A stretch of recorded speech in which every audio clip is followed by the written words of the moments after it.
नींव मजबूत हो तो मंजिल कितनी ही खड़ी कर सकते हैं। तो आज हम एक ऐसे स्कूल में पहुंचे हैं जहां पर विद्यार्थियों के उज्जवल भविष्य को लेकर 11वीं कक्षा से ही शुरुआत की जा रही है और उनको तैयारी करवाई जा रही है। जैसा कि आजकल हम देख रहे हैं कि विदेश हर विद्यार्थी जाना चाहता है और विदेश में शिक्षा हासिल करना चाहता है, लेकिन इसका निर्णय विद्यार्थी +2 के बाद लेता है, जबकि इसका सही समय 11वीं होता है। तो आज हम उस स्कूल में पहुंचे जहां पर विद्यार्थियों के भविष्य को उज्जवल बनाने के लिए 11वीं कक्षा से ही शुरुआत की जा रही है और 11वीं कक्षा से उनको विदेश शिक्षा हासिल करने के लिए तैयारी करवाई जा रही है। तो आओ हम जानते हैं कि आखिर इस स्कूल में ऐसा क्या है। मैम, आपका क्या नाम है और आपके पास कौन सी डेजिग्नेशन है? मेरा नाम तनुजा जोशी है और मैं यहाँ पे YSGC इंचार्ज हूँ। जैसे मैम आपने बताया भी आप YSGC बैच के इंचार्ज हो। YSGC क्या है? सर, YSGC ना एक बैच है। जैसे ही हम YS ग्रुप की बात करते हैं तो YS स्कूल्स में आप ग्रेड 11 में जब आते हैं तो ग्रेड 11 में ना हम बच्चों को सेक्शन वाइज नहीं डिवाइड करते, बच्चों के इंटरेस्ट के अकॉर्डिंग हम उनका सेक्शन जो है डिवाइड करते हैं। तो उनमें से एक बैच जो है उस बैच का नाम है YSGC। तो जो YSGC बैच है, YSGC बैच का फुल फॉर्म आता है YS ग्लोबल कनेक्ट। सर, अगर हम YS ग्लोबल कनेक्ट की बात करें तो ये उन बच्चों के लिए स्पेसिफिकली बैच डिज़ाइन किया गया है जो बच्चे +2 के बाद अब्रॉड जाना चाहते हैं। इसमें हम बच्चों को starting from grade 11 on time guidance देते हैं ताकि बच्चा +2 के बाद without wasting any of their time ठीक सही जगह पे, सही यूनिवर्सिटी पे पहुंच सके। मैम, जैसे आपने एक बात की है अभी 10th से ही स्टार्टिंग की जा रही है, पर अक्सर अगर हम बात करें तो जो बच्चे विदेश अब्रॉड स्टडी करना चाहते हैं या बिजनेस करना चाहते हैं, उनके दिमाग में एक थिंकिंग है कि इसकी शुरुआत 12वीं क्लास के बाद शुरू होती है ना। तो आपने बताया कि 10th से ही इसकी शुरुआत की जा रही है, तो इसको थोड़ा दर्शकों को बताएं भी। इसको लेकर हर विद्यार्थी कन्फ्यूज़ रहता है भी आखिर 12वीं के बाद ही शुरुआत क्यों करें? सर देखिए, 12वीं के बाद शुरुआत करने का मतलब है आप काफ़ी लेट हो चुके हैं। सही समय है शुरुआत करने का राइट आफ्टर ग्रेड 10। जैसे ही आप 11th में चले जाते हैं आपके लिए सही टाइम हो जाता है, क्योंकि 2 साल हैं आपके पास। इन दीज 2 years एक बच्चा डिसाइड करता है कि उसको क्या बनना है। जो बनना है वो बनने के लिए उसको कौन सा सब्जेक्ट पढ़ना पड़ेगा, उसको कौन सा कोर्स करना पड़ेगा, कौन से कॉलेज या कौन सी यूनिवर्सिटी में जाना पड़ेगा। ये सारी चीज़ें होती हैं ऑन टाइम गाइडेंस की वजह से। अब जब हम YSGC की बात करते हैं तो YSGC में ये गाइडेंस किस तरीके से दी जाती है मैं एक बार आपको ये भी बताती हूँ। जैसे ही बच्चा हमारे पास 11th ग्रेड में YSGC बैच जो है ज्वाइन कर लेता है, हम उनका ना इंग्लिश का पैटर्न जो है वो थोड़ा सा चेंज कर देते हैं। अब इंग्लिश जो है वो 4 मॉड्यूल्स पे बिल्कुल हम फोकस डाल देते हैं, reading, writing, speaking and listening. तो बच्चे को स्पेशली IELTS की प्रेपरेशन करने कहीं नहीं जाना पड़ रहा। हमने इंग्लिश को ही थोड़ा सा मोल्ड करके उन्हें IELTS बेस्ड प्रेपरेशन हम दे रहे हैं। सेकेंड चीज़ जो होती है, हम बच्चे का 1-on-1 काउंसलिंग सेशंस करते हैं। इन काउंसलिंग सेशन में बच्चे के पोटेंशियल के अकॉर्डिंग, बच्चे के इंटरेस्ट के अकॉर्डिंग हम लोग बच्चों को गाइड करते हैं कि आप कौन सा कोर्स कर सकते हैं, आपका कौन से सब्जेक्ट में इंटरेस्ट है, आप कौन सी यूनिवर्सिटी जाते हैं। अब यूनिवर्सिटीज़ हमारे पास आ गई, कॉलेजेस हमारे पास आ गए, तो हम उनकी रिक्वायरमेंट ऑफ एडमिशन्स देख लेते हैं और उसके अकॉर्डिंग हम बच्चों की प्रोफाइल बिल्ड करवाते हैं। कई कोर्सेज हैं जो पोर्टफोलियो मांगते हैं, तो वो पोर्टफोलियो ग्रेड 11 से ही बनाना स्टार्ट कर देते हैं।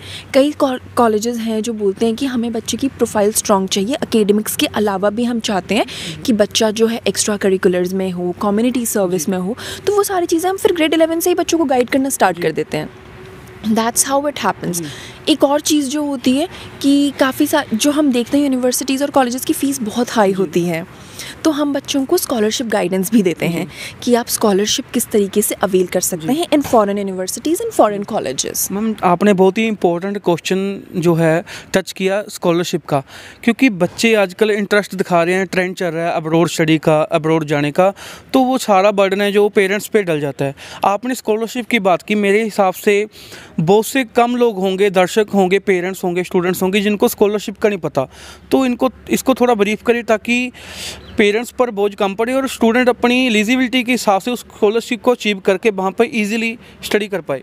जी सर, तो काफ़ी सारे कॉलेजेस और यूनिवर्सिटीज़ होते हैं ना, ये आपको एंट्रेंस बेस्ड स्कॉलरशिप्स देते हैं कि आप जैसे ही कॉलेज में एंटर करते हैं आपको स्कॉलरशिप्स अवार्ड की जाती हैं। अब इन स्कॉलरशिप्स की अलग अलग रिक्वायरमेंट्स होती हैं, कहीं पे टेस्ट होता है, कहीं पे स्कोर्स होते हैं, कहीं पे आपके रिटन पैसेजेस होते हैं। तो ये हम लोग स्टूडेंट्स को गाइड करते हैं कि कौन सी स्कॉलरशिप के लिए क्या चीज़ चाहिए, किस स्कॉलरशिप की डेडलाइन आ रही है।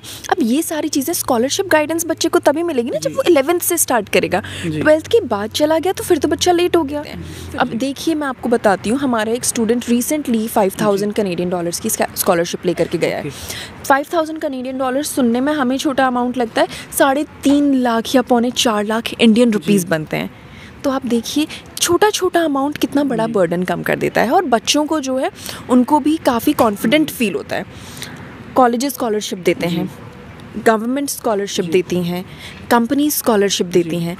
ज़रूरत है बच्चों तक ये बात पहुंचने की कि स्कॉलरशिप अवार्ड की जा रही है, तो हम वो ऑन टाइम चीज़ें बच्चों तक पहुंचाते हैं। मैम जैसे आपने YSGC बैच की बात की, तो कुछ ऐसे विद्यार्थी हैं जिन्होंने GC बैच का कोई लाभ उठाया हो या उनको कोई फ़ायदा मिला हो? जी सर, बात करती हूँ। हमारे बहुत सारे स्टूडेंट्स हैं जिनको GC बैच का काफ़ी फ़ायदा मिला है, बट मैं सारे स्टूडेंट्स के बारे में तो बात नहीं करूँगी। I specifically talk about 3 students जिनका नवंबर और दिसंबर में ही स्कोर कार्ड आया है। ये बच्चे अभी 12th में हैं, 12th में रहते रहते इन्होंने IELTS का एग्ज़ाम दे दिया और इनके 7.5 bands, 8 bands in certain modules बच्चे लेकर के आए हैं, 8.5 तक लेकर के आए हैं। तो ये किस वजह से हुआ? क्योंकि उनको टाइम पे गाइडेंस मिल गई, टाइम पे उन्होंने प्रेपरेशन स्टार्ट कर दी। बच्चों की एप्लीकेशन जा चुकी है, हम लोगों ने बच्चों की स्कॉलरशिप के लिए अप्लाई कर दिया है। जिन कॉलेजेस में हम फ़ी वेवर के लिए अप्लाई कर सकते थे, उन यूनिवर्सिटीज़ और कॉलेजेस में हमने फ़ी वेवर के लिए अप्लाई कर दिया है। सो वी आर होपिंग कि हमारे ये जो बच्चे हैं इनका जल्दी से हमारे पास ऑफ़र लेटर आ जाए। अपार्ट फ्रॉम दिस सर, हमारे बच्चों का जो है UK की जो बेस्ट यूनिवर्सिटीज़ हैं वहाँ से ऑफ़र लेटर आए हैं।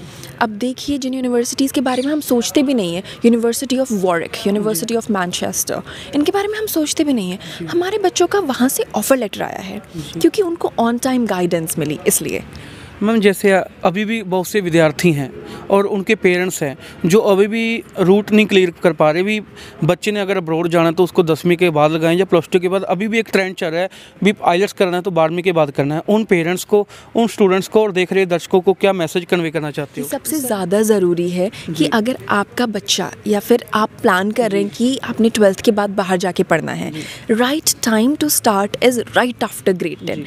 आप ग्रेड 10th के बाद स्टार्ट करेंगे तो आपका IELTS का एग्ज़ाम हो, चाहे आपका कोर्स डिसीजन हो, चाहे आपका स्कॉलरशिप अवेल करने का ऑप्शन हो, सारे आपके लिए ओपन रहते हैं। इसके अलावा आपके पास टाइम रहता है कि अगर आप 12th में आपने एक बार IELTS का एग्ज़ाम दे दिया, आप अपना स्कोर भी बूस्ट कर सकते हैं दोबारा से IELTS का एग्ज़ाम दे करके। आपको वो 6 या 6.5 टच करने की ज़रूरत नहीं पड़ेगी, आप टारगेट करके चल सकते हैं क्योंकि आपका स्कोर बेटर होता है तो आपके पास ऑप्शंस बेटर होते हैं, आपके पास स्कॉलरशिप अवेल करने के ऑप्शंस काफ़ी रह जाते हैं। जैसे हमारे बच्चे, मैं बता रही हूँ ना, +2 में रहते रहते हमारे बच्चों ने IELTS की है विदाउट एनी एक्सटर्नल एफर्ट। तो अगर आपका बच्चा +2 के बाद बाहर जाना चाहता है तो शुरुआत 11th में उसकी ऐसे स्कूल से करवाइए जहाँ पर उनकी 11th से तैयारी करवाई जाती हो।